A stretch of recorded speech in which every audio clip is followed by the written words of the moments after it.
নমস্কার বন্ধুরা, সম্পাস কুকিং আপনাদের স্বাগত। আজকে আমি তৈরি করব টমেটোর ঝাল চাটনি। টমেটোর ঝাল চাটনি করার জন্য এখানে আমি 6টা বড় সাইজের টমেটো নিয়ে নিয়েছি। চলুন দেখে নেওয়া যায় কীভাবে আমি টমেটোর ঝাল চাটনিটা তৈরি করি। সবকটা টমেটোই কেটে আমি 2 টুকরো করে নিয়ে নিয়েছি। এদিকে কড়াইতে তেল দিয়ে দিয়েছি। এবার টমেটোগুলো এইভাবে কড়াইতে ছেড়ে দেব।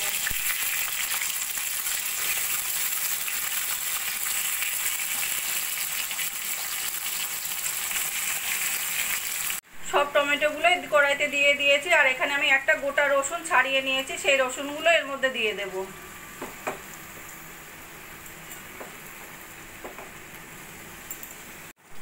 আর দিয়ে দেবো 4-5টা কাঁচা লঙ্কা, মুখটা একটু চিড়ে নিয়েছি যাতে কড়াইতে দেওয়ার পর না ফাটে। দিয়ে এবার আমি একটা ঢাকা দিয়ে দেব। ঢাকা দিয়ে আমি 5 মিনিট মতো রান্না করে নিয়েছি। এবার ঢাকাটা তুলে দেখে নেব। এবার আমি খুন্তির সাহায্যে আস্তে আস্তে করে এই টমেটো চোকলাগুলোকে আলাদা করে দেব। এইভাবে আস্তে আস্তে করে আলাদা করে দেব।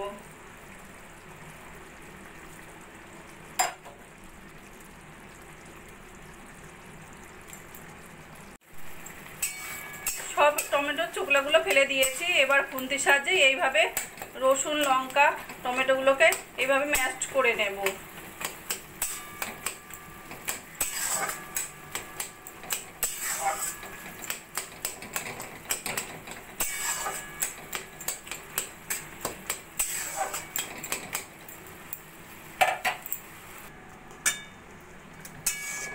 বন্ধুরা, আমার রান্নাটা যদি ভালো লাগে প্লিজ লাইক করবেন আর কমেন্ট করে জানাবেন কেমন লাগলো। আর আমার চ্যানেলে যদি নতুন হয়ে থাকেন সাবস্ক্রাইব করবেন প্লিজ। এবার দিয়ে দেবো আমি পরিমাণ মতো নুন। আর দিয়ে দেবো চাট মশলা।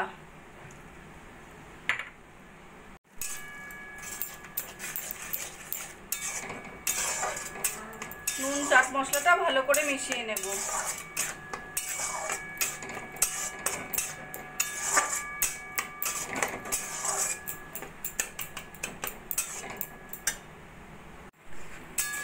নুন আর চাট মশলা দিয়ে ভালো করে 2-3 মিনিট মতো রান্না করে নিয়েছি। দিয়ে দেবো আমি অল্প করে চিনি। চিনিটা দিলে টেস্টটা ব্যালেন্স হবে, খেতে ভালো লাগবে চাটনিটা আরও।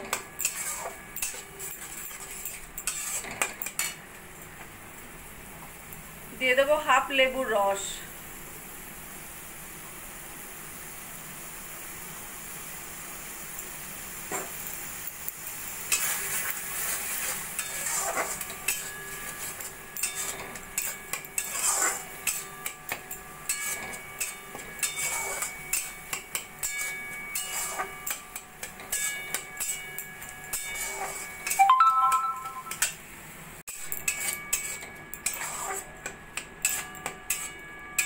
টমেটো ঝাল চাটনিটা আমার তৈরি হয়ে গেছে। এবার আমি গ্যাসটা বন্ধ করে দেব।